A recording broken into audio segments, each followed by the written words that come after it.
Hello, everyone. My name is Carly Dawdell, and I will be guiding you through the episode 1 of our Omnichannel series, 5 Tips for Omnichannel Excellence. Today, I would love if we can get the chat going, if you wouldn't mind, by putting where are you calling in from? I am calling in from sunny California, which actually hasn't been so sunny, but if you can go ahead, drop in the chat just to get the chat going and to get some conversation flowing on where you are dialing in from. Today, I am joined by some amazing speakers, such as Molly from Gorgeous, Kelsey from Tenuity, Parea from Adroll, and Nahar from Roswell Studios. To kick things off, I will be starting first. The topics I'm going to talk to you today about are how to build your omnichannel strategy, get your products on retailer shelves, and sell your products on retailer websites, as well as expand your reach with online marketplaces. So there's nothing like hitting everyone with some stats right away. So 63% of brands will add a new sales channel in 2023. 75% of brands will sell 2 or more sales channels. 40% of brands will sell retail or wholesale, so brick and mortar or in store. So what can you take from these stats? It's really that you need to meet your customers where they are. And what that means is customers are everywhere. They're shopping Prime Day because we are in Prime Day season. And they are in Target, they are on your Shopify or BigCommerce store. So really just meeting customers where they are. So like I just said, reach your customers everywhere they shop. Adding more channels doesn't mean you need to add complexity. I think that's a misunderstanding when it comes to adding more channels, right? One thing you want to make sure though is that your 3PL or your fulfillment partner, however you are handling your logistics, can integrate with all of your platforms. So if you are selling on Amazon, they have an integration with Amazon, your Shopify, and your Walmart. It's such an added benefit to be on multiple sales channels. You are able to get new eyes on your product. You expand your total addressable market, and you're able to increase your average order value, as well as drive loyalty through convenience and availability. So drive more volume through B2B commerce. Customer shopping expectations and buying journeys can start and end on any channel. I think that is so true, especially for me. I am normally, at Target, or I love to shop directly from a Shopify or a BigCommerce store. However, with it being Prime Day, my buying journey is starting on Amazon and it's ending on Amazon. So benefits of B2B with ShipBob are you have access to 75 retail strategies and brokers. So what that means is they help you get onto target.com. They will help you with setup of your Walmart, some of who are speaking today, who you are going to hear from shortly after me. And then of course, we have inventory supply chain management. You can see all of your inventory levels within your dashboard. And you have access to exclusive incubator programs. Oftentimes ship as, a 3PL, and in particularly, I'm going to speak about ShipBob because that's where I work and that's what I'm know best, but we partner with the Targets and the Walmart. So when they have any special incubator programs coming, they often turn to us for which brands would be a good fit for the program. So retail distribution, how does this all work? Automate your fulfillment of B2B orders and get your product on retailer shelves. So how it works with, majority of 3PLs and ShipBob in particularly is we integrate with your B2B platform or wherever those POs are coming from. You store your pallets in our ShipBob facility. We have a 40 plus in the US and 6 international locations. From there, we will pick those pallets and we will send it to the store, the retailer, or a distribution center if needed. And then, of course, features that we have, we comply with all retailer requirements to prevent chargebacks. It's really easy for us to onboard a new B2B retailer, and it provides all stakeholders with end-to-end visibility, and it helps replace manual operations with more accurate automated process. Retail drop shipping. So I love retail drop shipping personally, and really what this means and how it's different from B2B is this is when you're on maybe a target.com and you are shipping almost D2C, but through something like a target.com. This is really cool. We see a lot with Target just because they have made a pretty big play in the industry on including D2C brands on their platform. And so with ShipBob, we integrate via EDI and some of our EDI partners to these retailers such as Target and Walmart to be able to ship out those goods. And then how it works is we also offer 100% 2-day shipping coverage across the continental United States. You're able to leverage our wide network of fulfillment centers. Like I said, we have 40 plus fulfillment centers, so we're able to distribute your inventory. And then we have 99.96 on-time shipments within retailers' SLAs. And then we have a 99.5 accuracy rate in order fulfillment. So obviously all really key things when you are expanding into B2B to be aware of when you are choosing a 3PL. And then expand your reach with online marketplaces. Expand your reach while reducing shipping costs and transit time. So again, how you can really do that is by leveraging a 3PL where they have multiple locations and warehouses. So you can easily distribute your inventory to really hit those 2-day shipping windows. And then of course, benefits using marketplaces as both sales and marketing channels. We typically recommend you use a hero product to reach your new customer, then incentivize insight visits with in-store only offers. And then of course, consider investing in niche channels with high engagement. This is a really cool product that I encourage you all to Google or check out. It's called Shark Bands. They use us to fulfill both their Shopify orders as well as their B2B orders that are both to, brick and mortar stores like surf shops, as well as being on Walmart or Amazon. So a really cool brand that I think is killing it on Omnichannel. They are pretty much on all the platforms. So highly encourage you check it out. And then of course, if you have any questions, again, my name is Carly Dowdell. Here is my email in the chat. So if you have any questions on the fulfillment process, I know I went pretty quick, but if you have any questions on your B2B strategy, want to riff or talk about how you can utilize a 3PL to go omnichannel, please feel free to shoot me an email. Awesome. With that being said, I will bring our next speaker up, Molly from Gorgeous. So I'm going to go ahead and stop sharing and then bring her up. Hi there. Hopefully everyone can hear me. How's it going? Fine. Going well. Nice. Amazing. I can see your screen, so you are good to run from here. Oh, you can see my screen already? Yeah. Awesome. Wow, I'm on the wrong slide then. You can see create personalized customer experience in? Yeah, you got it. Okay, great. So hi everyone, I'm Molly. I'm the Senior Technology Partnerships Manager with Gorgeous. I'm really excited to be talking to you all today. And I wanted to kick off by saying that my tip is to create a personalized customer experience. But let me talk a little bit, just introduce anyone who doesn't know to Gorgeous first. So what is Gorgeous? So Gorgeous is a customer service platform designed specifically for e-commerce brands and built for your entire tech stack. Our help desk focuses on automating repetitive support questions such as, where's my order? We centralize all support questions from any social platform into one dashboard. This includes email, Instagram, Facebook, Twitter, all of your varying support channels.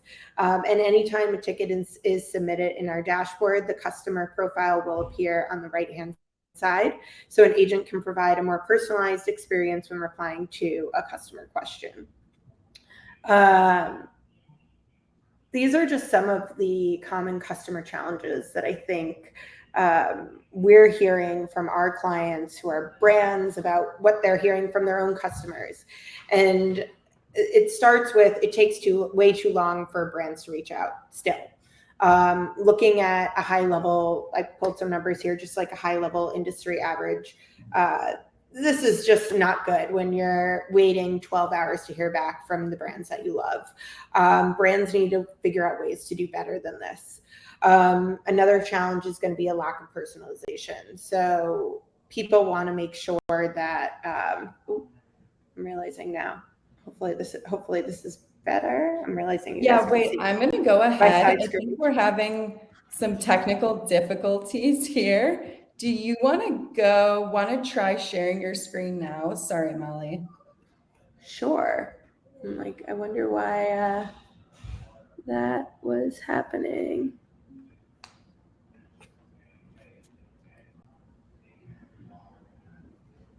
Can you see my screen now?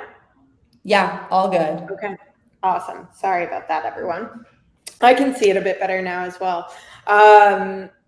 So the lack of personalization, and then I think finally, no one's listening.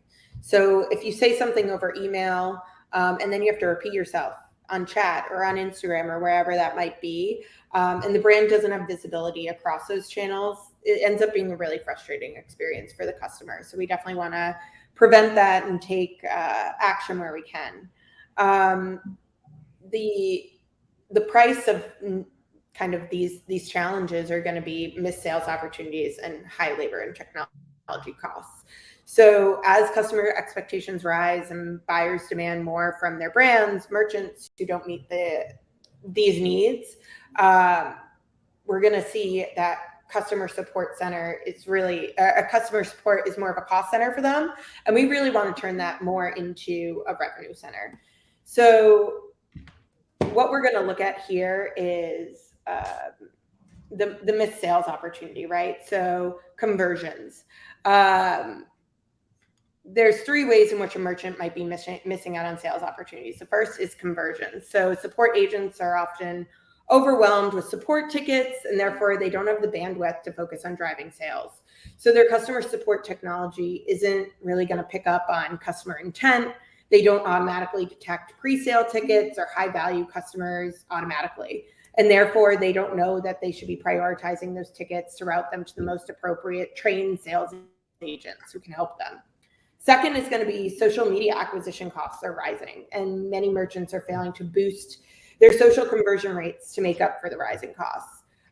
You don't have a good way to identify social browsers with a high buying intent, and it's easy to miss an opportunity that could potentially drive a greater return on your ad spend.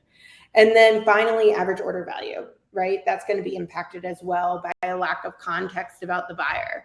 When assisting someone who you have a really rich order history and you have all that data on how they've interacted with your brand in the past, their conversation history, have they left you guys product reviews? Are they a loyalty subscriber? This is just going to educate your agents so much more. That's going to be able to help them acknowledge when they should be making an upsell or spending the time on a cross sell. So you want to make sure that your help desk is going to natively integrate across your e-commerce tech stack. The second bucket of unrealized opportunity here is going to be from optimizing support efficiency. And there's four main factors that I've highlighted here that drive high customer service costs. 3 are related to labor, 1 to technology. The 3 contributing factors that lead to a high average handle times are going to be manually responding to tickets, right? There's so many tickets that you could be automating your response. That's going to include the where is my order? I want to edit my order. Second, it's going to be the toggling between screens. So handling tickets requires agents to find data, which often lives in many different systems. And toggling between screens just isn't going to be the best way to find all of that data.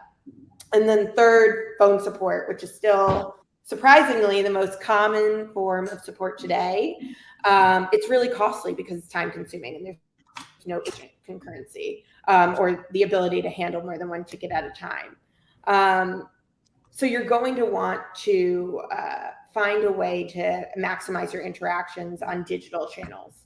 And then finally, merchants are using multiple technologies to handle their support. They may have one tool for voice, one for chat, another for social media monitoring. these costs can add up really quickly. So what do we do about it? And these are just some stats. I'm sure these aren't new to anyone. 80% of shoppers are more likely to buy when they're given a personalized experience. And what's really prioritized by all of our customers is the ability to come back with an immediate response and be really quick to respond to any customers when they have any customer service issues or questions. So what we want to do is we want to use that omni-channel presence to meet your customers where they are, right? So what that looks like is having your socials, your email, your chat, your phone, all connecting into one place so that you have that data into what the customer journey has looked like. Where has this customer communicated with you before? What channels are they really using and purchasing from as well? I know that there's always going to be a bandwidth challenge. I think that that's kind of a big concern for a lot of brands, but that's really easy to mediate here when you have the appropriate automations in place and you know what questions are coming in most often, and you're utilizing your technology to really automate those common questions. So you want to, when you're leveraging technology in this way, you want to make sure you're personalizing at scale. So you want to have your technologies talk to each other. You want to leverage smart fields to auto-populate the message where it needs specific information about an order, such as order numbers or where that order might be in a delivery process. And then finally, know your customer the minute they reach out. Using customers' data to provide quick and, I think most importantly, relevant information. So having the information for your agents in one place while they are actively having a conversation is just going to be invaluable to get customers what they want. And it's going to just up that level of personalization and the immediacy in the response that we know our customers want when they're interacting with us. So a really quick recap, why to prioritize personalized customer experience is A, we want to meet your customers where they are. We want to make sure we have that omni-channel presence. B, we want to automate those common questions, Wizmo, et cetera. We want to leverage technology to make sure that we're reducing the redundancies in the customer support process. And finally, with the save time, we want to drive value by giving agents the opportunity to cross and upsell in conversations by leveraging that 360 view of the customer, seeing what they purchased in the past and what they may be able to purchase with you guys in the future. And that's all from me. So thank you. Here's my email, how you can get in touch with me. Drop me a note in the chat or shoot me an email after this. Really excited to talk to you all, and thanks for the time. Awesome. Thank you so much, Molly. I always learn so much about Gorgeous when you guys do these. But yeah, make sure to drop your email in the chat. And again, if anyone has any questions for Molly, feel free to shoot her an email. Gorgeous is an amazing platform that a lot of our brands use and love. So thank you, Molly. Thanks, guys. Bye. With that, I will introduce our next amazing speaker. We have Kelsey, the Director of Paid Search at Tenuity. Kelsey, go ahead and actually share your screen. The share button's right at the bottom. And I can see your screen, so you are all good to go. So I will hand it over to you. Thanks, Kelsey. All right, thanks, Carly. So for my tip, we're going to talk about utilizing the power of shared audiences. So leveraging your first-party data to power your paid media. So before we hop in, for anyone who's unfamiliar with our agency, at Tenuity, we've mastered the media that matters most. We're the largest independent performance marketing firm across streaming TV and the triopoly of Google, Facebook, and Amazon. So to kick things off today, we want to make sure we're aligned on a few definitions. So first up, zero-party data. What is this? So this is information that your users have directly or proactively shared with you.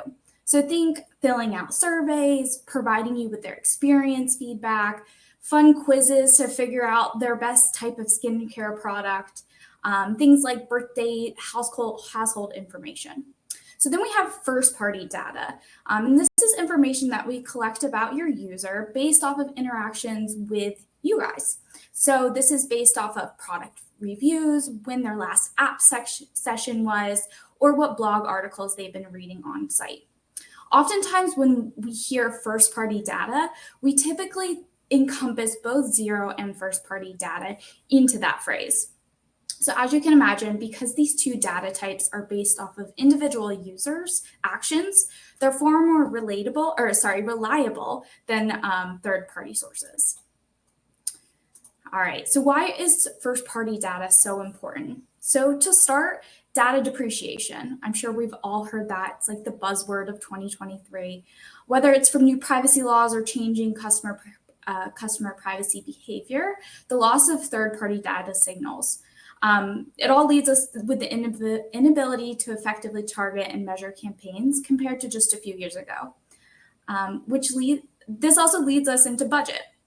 If you don't have insight into your customers from the data depreciation, you're likely paying to acquire customers over and over and over again, and thus paying higher costs and with lower return. And finally comes the relationship factor. And I really liked how Molly talked about personalizing that experience and building that customer relationship and meeting them where they are. And that can relate to how we talk about paid media as well. So building that relationship is a huge factor here. We have a plethora of first-party data available to you, most likely. And now customers are expecting you to use that data to tailor their experience with your brand. Additionally, as a part of that relationship building, it's only asking for data that you need versus using it in a really smart way that can continue to build trust and that one-on-one relationship. All right, so now that we know about first-party data and its importance, let's get into how this data can and will make your paid campaigns more efficient and impactful. In this section, we're going to look at some examples and some case studies to spark your own ideas. First up here, we have an awareness. As we know, customers move in and out of various stages throughout their experience with your business. When it comes to the awareness stage of the customer journey, it can be challenging to find out who to really target. That's where your first-party audience can come in and help. In this stage, we're able to target window shoppers as well as new subscribers with various types of audiences as well as creative. One opportunity is to utilize on-site activity, such as browsing history. So if we know our audience has been to the site, let's say in the last 90 days without purchasing, aka our window shoppers, they're able to utilize this audience on paid channels to help remind them why they should purchase or engage with the brand and help drive them through the funnel. Similarly, many new email subscribers, although they may be aware of your brand, still may not be sure about all the benefits or reasons to convert. For those new subscribers that may be filling out content download forms or simply signing up for an email for a discount, paid channels can develop awareness campaigns based off designed to help encourage conversions. These audiences are also great for lookalike audience generation in order to target those with similar interests and inform them of your brand, driving new highly targeted customers. Although that feature has been sunset on Google, there's still plenty of opportunity on your social platforms to utilize lookalikes.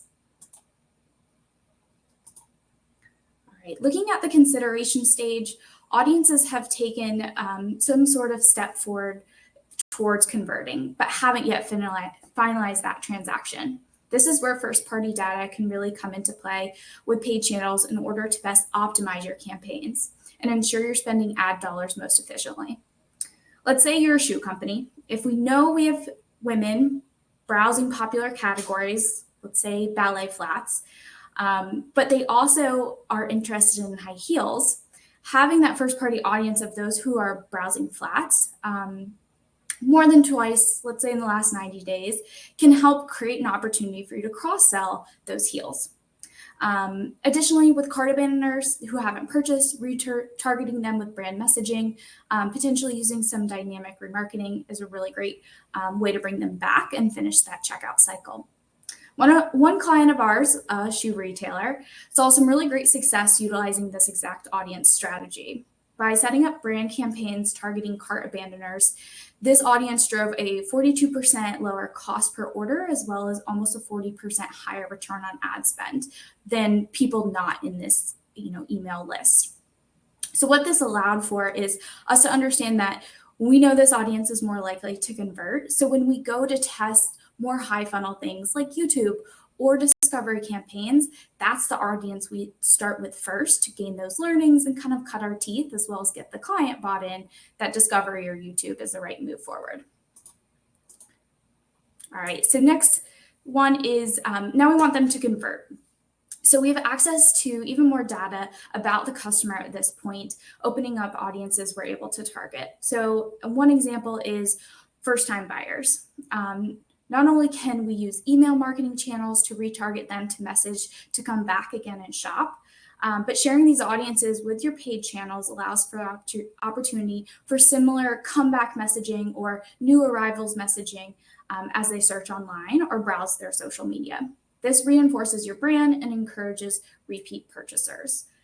Similarly, we can now develop high-value buyers, looking at the LTV of customers. So let's say that a high-value buyer is defined as someone who's purchased twice for an AOV greater than $250.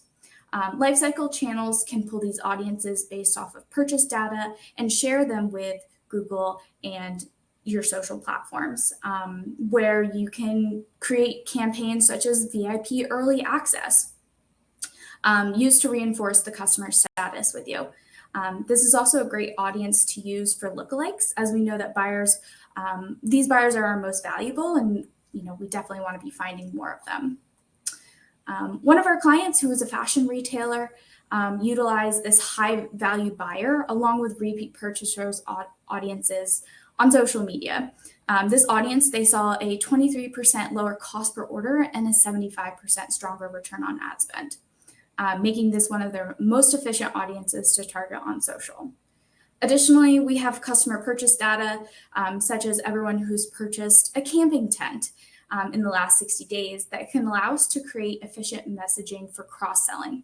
So we know that someone who's purchased a tent might also be interested in some hiking boots. So now we can target that audience with an upsell campaign around buying those boots or comparable items.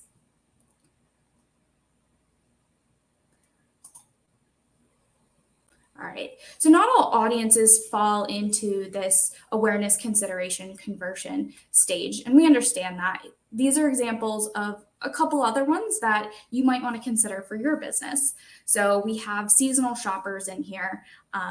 Flowers is a really great example. So Mother's Day comes around. You may not want to be targeting males 100% of the time throughout the year, but maybe that's a really great audience for people who've purchased last time, who now want to maybe purchase flowers again for their mom.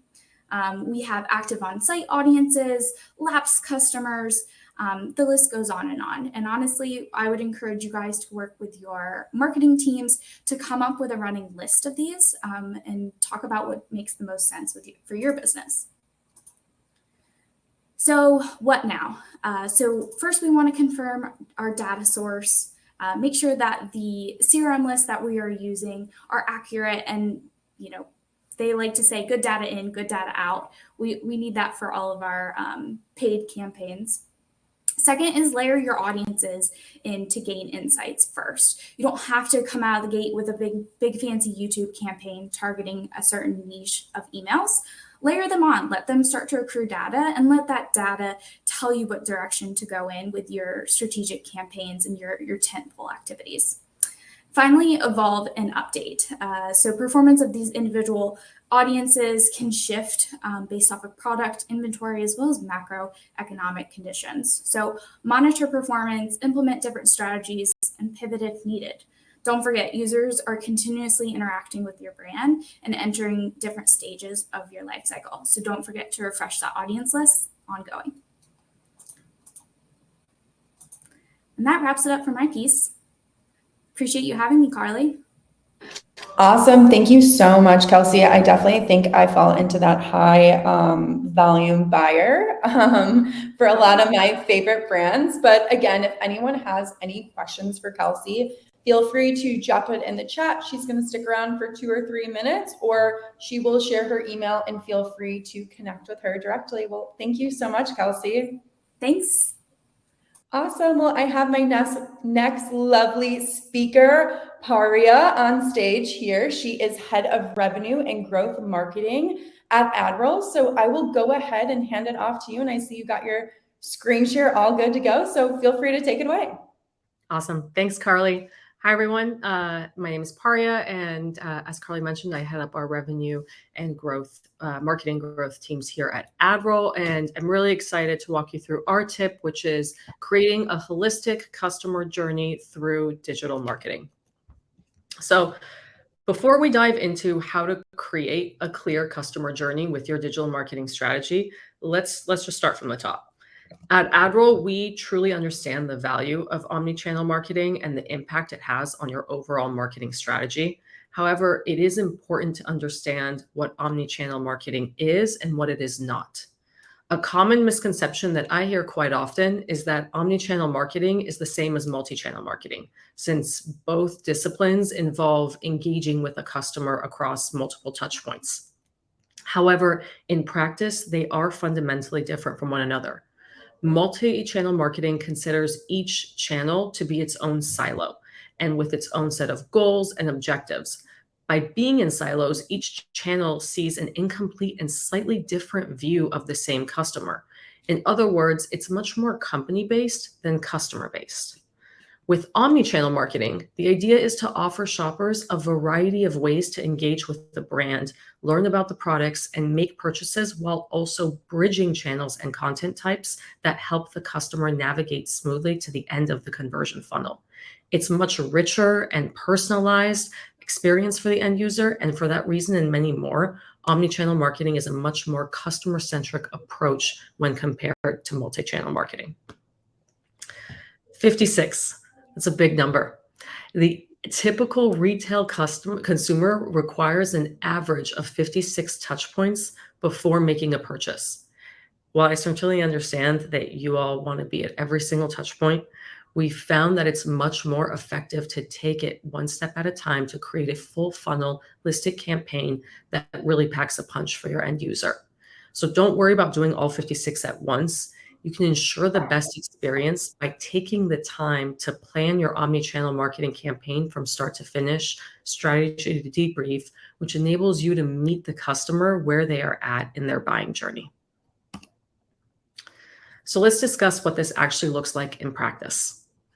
Holiday season is coming upon us. I know it feels a little strange to be talking about the holidays in July, but as marketers, we know that the holiday shopping season continues to start earlier and earlier each year. As we reach the midpoint of summer, now is the perfect time to start planning your holiday marketing strategy and ensure that you are building a strong, holistic experience for your customers and future customers. So I'm going to walk you through some steps on that you can take to create a clear journey for your customers this holiday shopping season. And these are steps that you can apply to any other digital marketing campaigns that you build down the line.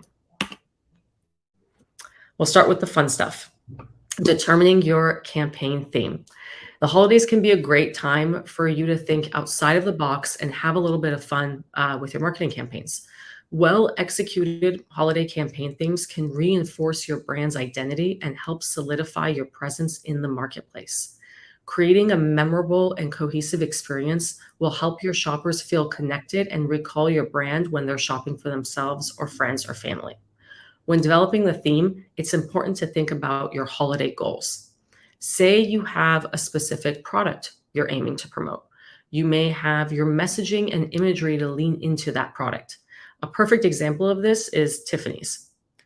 You can see here, each year they often pick one line that they highlight in their campaigns.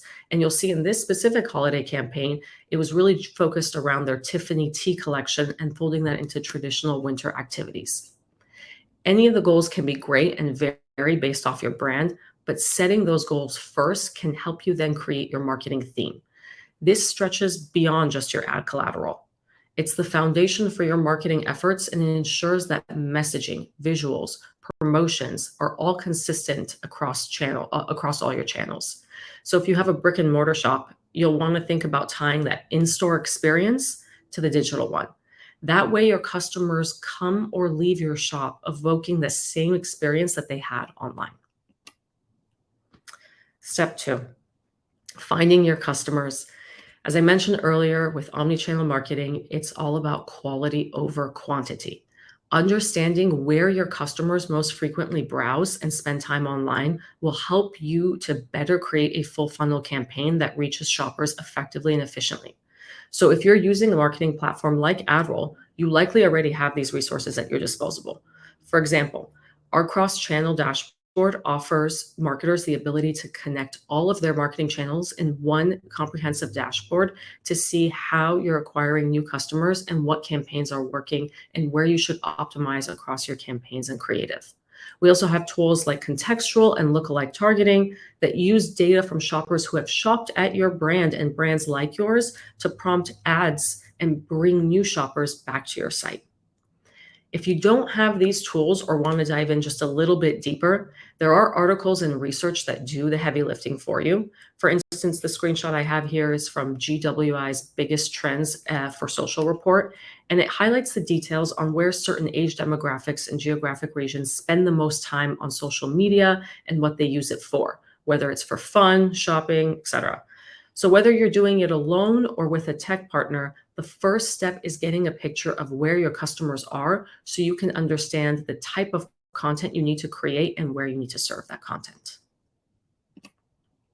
We've talked about marketing theme, the importance of developing a marketing theme and identifying who and where your customers and shoppers are. The next step is getting your creative together. Understanding where you want to reach your customers first will actually help you then identify what type of creative you need. Ad sizes can vary based on the social media platforms, web, email, SMS, and so forth. So with a campaign theme and the idea of where you're engaging your audience, you can then build and design creative that is cohesive and creates a seamless experience for your customer. So a few tips on how to do this well. Don't get overwhelmed, start small and work big. Start with like a tagline or a few pieces of language that encompass your campaign messaging that you plan to use across your deliverables. Think about how your visuals will connect to your messaging. What kind of images will complement your ad copy? Is it stock photography or is it graphic illustrations? How can you make your creative pop while still staying within the parameters of your brand? If you need help getting the creative ball rolling, look to your past holiday campaigns as well as your competitors or other brands that you admire for inspiration. And if that's still not enough, at AdRoll, we do offer creative services for your campaigns to get you up and running in no time and set you up for success. Creating and updating your content calendars. I can't emphasize the importance of this step and the ability to keep yourself organized. Seeing how you're releasing content can help you see your customer's journey and set timelines for yourself to stay on track. As I mentioned earlier, Omnichannel means you're imagining the entire customer experience, not just on the web or one social platform. Think through and be intentional on how and when you plan to release specific content on social media, blogs, emails, SMS notifications. This strategy might seem obvious, but it will actually give you the ability to visualize the entire experience that your customer will be seeing end to end. User-generated content. How important is user-generated content? I would say don't look further than yourselves. How often do we actually look at a review when we're determining where to go to eat or what to purchase? 90% of consumers claim that user-generated content holds more influence over their buying decisions than any other marketing and sales content. Reach out to your past customers now. Ask them to leave reviews and post about products they love. When asking them for a review, consider giving them an additional incentive that drives them back to purchasing on your site, like a $10 off or some sort of coupon. This helps not only generate your content pipeline, but also it helps build customer loyalty and retention down the line. Finally, with all the steps we've outlined above, your campaign is ready to go. You can prepare to launch and optimize over the next several months. And here's a couple of things to expect in the coming months as you enter Q4. September is definitely the month to launch and to your current and prospective customers. In October, you should be monitoring the performance of those campaigns. Where do you need to optimize? What's working? What's not working? In November, prepare for what I consider the Olympics for marketers, Black Friday and Cyber Monday. Get ready for those days. Make sure your campaigns are ready and pumping. And in December, find those last minute shoppers, the laggers, the ones that haven't converted yet. Bring them back to your site, have them convert. And finally, in January, you want to keep the lights on, incentivize your shoppers to continue coming back well past the holiday season. I know we shared a ton of information here. So if you want this information and more, Adderall's holiday campaign planning guide will be out soon, and we'll make sure that all of you get a copy with the help from our friends at ShipUp. All right, that's it on my end. Thank you, everyone. Paria, that was amazing. And I love this last slide that like breaks down how to launch. I think that's so helpful, especially for brands. It's simple, but it makes a ton of sense. And I think, you know, for brands this holiday season, it's crazy. We're already talking about the holidays, but they are here. Absolutely. Awesome. Well, thank you so much.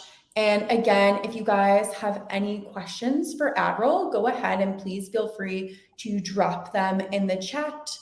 And yeah, with that being said, thank you so much. See you, Paria. Awesome. With that being said, I will bring up our next speaker from Roswell Studios, a really good friend of mine, and an agency that I absolutely love and crushes it. I have Nihar. Wait, you're on mute. Sorry. Yeah, no worries. Hey, everybody. Pleasure to be here today. And Carly, thank you for inviting Roswell, as always. Excited to be here and be talking to you again. Should I just get started with my presentation? Yeah, go ahead. You can drive from here. Go ahead and share your screen. It's right at the bottom, and take it away. Perfect. Okay. Awesome. And I can see your screen. You're all good.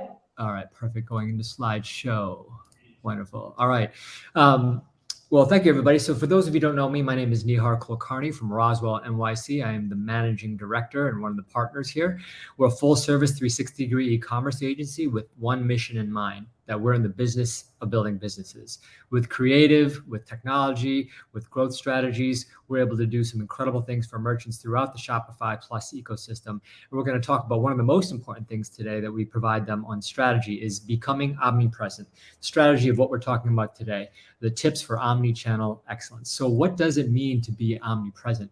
Well, it depends on who you ask, I guess. But if you could have your brand selling everywhere and anywhere all of the time, why wouldn't you? You want to be where your customers are shopping, and you have no idea where they are going to be at any given point in time and where the touch points are. They could be, shopping on Amazon at one point. They could be at REI at another point if you're into outdoor sports. They could be at on your Shopify site, on a mobile app, whatever the case may be, even Facebook and Instagram. We're going to get into all of that today. But if you could be there, why wouldn't you? Well, if you don't have the proper operations in place to do so, inventory management, operations in terms of fulfillment, and things of that nature, then it may not be the right time quite yet. But we're going to talk about how you should prepare when you are ready for that, because ultimately you gain the ability to reach your customers where they shop. Can't say that enough. I know it's been said multiple times in this call, but it's incredibly important. And that's what I really look at in terms of omnipresence. Moving on. Marketplaces. That's one of the most important things we're going to start about talking, is that marketplaces, i.e. Amazon, the big ones, Amazon, Walmart, eBay, even Shopify has their own marketplace now. You have smaller ones in Fantastic, for example. We work with Cadre Style, which is another one that is a marketplace. And all these marketplaces are buying up your products for resale on theirs. And what we look at with that at Roswell is leveraging them as feeders for expanding your brand presence. And when I want to emphasize that as a feeder, not as a dedicated sales channel that you're going to depend on for all of your revenue. And we're going to get to that in a second. So which ones are we looking at? Well, yeah, all of them. I mean, of course, we talked about Shopify, Amazon, and Walmart, but you of course want to look at Facebook. You want to look at TikTok even. You want to look at Instagram. You want to look at the ones, again, where are your customers shopping? You know your target demographic. Are they on Facebook, or are they on Instagram, or are they on TikTok? Are they on Shopify marketplaces? Are they in Walmart? Does your brand work with the Walmart brand? And so on. It may not. But you need to ask those questions so that you're maximizing the number of marketplaces that you can be in. that's probably one of the most critical things that I can think of. But again, yes, all of them. And with platforms like Shopify and ShipUp, it allows you to make this a seamless integration. Shopify connects you automatically with Amazon, eBay, Walmart, Facebook, Instagram, TikTok, and more. And at the same time, ShipUp is connected to retailers like Urban Outfitters, Zulily, Tractor Supply, REI, Office Depot, Thrive Market. Those are important to understand, because one of the biggest fears in going omnichannel is, do I have the time and capability and operational sustenance to be able to handle that? The right answer is, you need to know what you can do, but then push yourself just a little bit beyond the level of comfortability, so that you're constantly expanding your footprint in the market. And we're going to talk about why. One more channel that oftentimes people forget to think about: leveraging subscription box services. If you have clothing, or if it's a food product, or it's a jewelry item, or something of that nature, there are tons of subscription box services out there that are looking for products like yours to be able to add into their box on a monthly basis. Of course, you're going to take a little bit of a haircut on the profit margin with a lot of these steps, but it's important, again, get your product out there everywhere, because we're going to talk about why it's important to use omnichannel as a feeder for the overall health and profitability and LTV of your business, and LTV of your customers that are coming to your business to purchase and buy. So again, we want to talk about, yes, all of them. However, don't depend on them. Depending on all of your different omni-channel outlets, whether it's Amazon, Walmart, and so on and so forth, Shopify marketplaces and whatnot, is a race to the bottom. It eats into your profit margin. Amazon is the world's largest vending machine. I've said this a trillion times. They will beat you every single time when it comes to deliverability, variety, and price. More than 51% of products shopping searches start on Amazon. Let that sink in. So how do you leverage that for your benefit? Well, you use them as feeders, and then have a really strong top of funnel strategy to be able to get them to come back to your site. So if they're introduced to your brand through a subscription box, buying it on Amazon, getting it at Sephora, getting it at Zulily, or anything of that nature, you don't want to be constantly looking at that as your revenue driver, because of course your margins are going to be so much smaller. And especially as you get larger and larger, these big box marketplaces are going to squeeze you, because they're demonstrating that they can give you volume, and your profit margins are going to get smaller and smaller and smaller. And it comes to a point, as I said earlier, it is a race to the bottom. Remember that first party data is the most valuable. You're not going to get that from marketplaces. That's what they want, because they want to do exactly what I'm about to tell you. Expose your brand to as many customers as you can, and then retarget them. But how do you do that if you're selling on Amazon? You can't. So what you want to be able to do is have a very strong top of funnel strategy, so that all the customers that have been exposed to your product, whether it is online, whether it's at retail, whether it's a pop-up shop, wherever they are, whether it's Instagram, you want them to eventually see an ad, a retargeting ad in some way, shape, or form, and click through to it, bring them to your site. Next step, you want to capture their information, their email address, their mobile number, their preferences on site, and then you can retarget them through efficient email marketing and SMS strategies of automation and segmentation, and put them into segments for future cross-selling opportunities. And so we call that at Roswell, it's basically an above the funnel strategy. So above the funnel, before you even get to the funnel, above the funnel is exposing your product in all of these different touch points where your customers are shopping. Then they understand, oh, I really love the Amika Perk Up shampoo, or that Adina Raider necklace is fantastic, or Bully Bunches. These sticks are amazing. Where can I get them? And then they see an ad for any of those three brands online. They click on it. They come to your site, and then they sign up for your email list. They give you their email and SMS. They click on, my dog really loves a certain type of chew from Bully Bunches. And when I click on that online or in an email, that can be captured in my profile, and that can be retargeted now. So again, you want to use them as feeders, but not as the top of funnel strategy of all of your revenue. Use them as above the funnel feeders, and then drive customers to your site with paid ads, retarget them mid funnel, and then understand that the top of funnel strategy really starts above the funnel. The next thing we want to talk about is going wholesale. Once you get to a certain point where you're doing enough revenue, you're going to have resellers knocking on your door. They want to be able to get your product and sell it in their stores, on their marketplaces, whatever the case may be. And you might say to yourself, well, hey, you know what? That's enough. I want to be able to control my product. But you know what selling out means? You have to put more on the shelf. That's a good thing. And so what we advise to all our merchants at Roswell is once you get to a certain point, Shopify has this B2B functionality that is really robust and allows you to go in there and create an experience, whether it's on your site with a specialized login where they get access to certain features and functionality and pricing points and tiers and minimums and so on and so forth, and discounts for that matter, or you can create a separate site in and of itself. But again, all of that connected to ShipBob to be able to handle your fulfillment, you're in a wonderful position to be successful with the wholesale channel. And then finally, one thing that a lot of customers have asked me, a lot of merchants, not customers, our merchants have asked about is headless commerce. Is it really the future? I'm here to say the future is now. Salesforce released an article, I think sometime in October of last year, that research shows that 80% of businesses without headless commerce technology, that is, the separation of the front end and back end of any e-commerce application, which is the definition of headless commerce, but 80% of businesses without headless commerce plan to implement it in the next 2 years. This was October, so we already got 7 months ahead of that. What's that? Almost 10 months ahead right now. So we're entering the close of year one when that was released. The reason it's important to look at headless commerce because headless commerce is another channel. It's the separation of the back end from the front end. Your front end could be your .com, your .ca, your .co.uk site, right? It could also be a mobile app. It could be any other touch point that comes up in the future, and you want to be able to future-proof yourself by going into the future now. Why is headless commerce so important? Because you cannot compete when someone is faster than you. Speed is everything. Speed is king. Speed is queen. Speed is everything.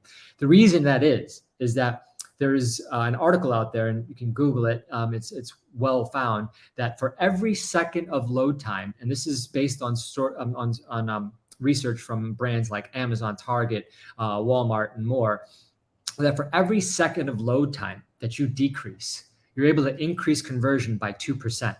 We're currently working with a number of brands, and let's just say you go from a 9-second load time. Now that's the quantitative experience from Google, not the qualitative experience, but ultimately the quantitative experience is what Google registers you at. And if you really are that fast, the qualitative experience on any browser is going to be lightning. At any rate, on average, we're seeing merchants having an 8 to 20-second page load time according to Google's Lighthouse score. It doesn't take that long qualitatively to see it, but that's what Google says. So let's just say you're at a 9. And we reduce you down to sub 2-second load times, which is what headless is supposed to be able to do. At that point, you're taking 1.02 to the 7th power, multiplying that by your conversion rate. And all things being equal, that's what your conversion rate could be. Now, when brands go headless, we prefer using Shopify Hydrogen. And if you'd like to talk to me about Shopify Hydrogen and the fantastic things that Shopify has done with the Hydrogen environment to make going headless that much easier with their composable commerce tools, please reach out to me, and I'm happy to discuss that with you, but I don't think I'll have time for that today. But when you go headless, you are going to be faster, meaning your conversion rates are going to be higher, and you're taking more and more market share of that total addressable market. If you don't go headless, that means that even if you are fast by Shopify Online 2.0 standards or whatever your commerce platform is, you're going to be perceived as being slower because you're not going to be as fast as your headless competitor. So that means they're going to take more market share away from you because customers are just going to be used to that fast experience. And number 3, when the headless commerce brands figure it out and have optimized their conversion rate, they're going to dump a ton of money into advertising top of funnel because they have that snowball way down the mountain now and the momentum's with them. And they're going to be dumping all of their money into paid digital strategies to be able to take away more and more of your market share, because once customers come to their site, they tend to convert. Data shows that they tend to convert more effectively. You're talking about, again, 2% increase in conversion rate for every second of load time that you're able to take away. So that's my theory on headless commerce. Be prepared for future marketplaces as well too. That's critical. Things are changing by the second. AI is going to be taking over a lot of the facts of some online marketplaces. If you want to talk about AI as well too, we have a strategy in place at Roswell in terms of how we're approaching that when it comes to commerce. My email address is buildmybusiness@roswellstudios.com. I appreciate you having me here today. I hope you guys learned a few things, and I definitely learned a number of things from the rest of the panelists. Appreciate you having me on here, Carly, and look forward to connecting with you again in the near future. Yeah, thanks so much, Nahar. Every time you talk, I learn something new. I loved your, strong top of funnel, moving quickly. I actually saw a really cool thing. Today's Prime Day, so I'm sure a lot of people are shopping Prime, but I saw a lot of great brands, and I thought this was really smart, just offering the same discounts they are on Amazon on their Shopify or BigCommerce store. And I'm like, okay. And then they're also offering 2-day shipping. So like, right there is just a great top of funnel strategy like you recommended. So yeah, thank you so much for joining. Absolutely. You mentioned that 2-day shipping. I mean, that's really the conversion rate factor right now. If you don't have that, and they're not integrated with ShipBob, they're going to be in a position where they're going to have to compete with others that do have 2-day shipping. And, it's the obvious choice. You buy something, you want it now. Exactly. I mean, if I don't get stuff in 2 days, I'm like, what the heck, what's going on? I just expect that nowadays, but for better or for worse. But yeah, you nailed it on the head. Well, again, thank you so much for joining. And of course, if you guys have any questions for Roswell, please put them in the chat or please connect with them after this. They are an amazing agency that does great work. Thank you for having me, Carly. Yeah, of course. Thank you. Awesome. Well, that wraps up this episode 1 of our series. Again, thank you to all of our amazing panelists. If you all have any questions for them, please feel free to reach out to them directly. They are the experts in their field. We will be sending the recording out to everyone that signed up for this webinar. So again, you will have access to their emails. But with that being said, thank you all, and I will see you for episode 2. Bye.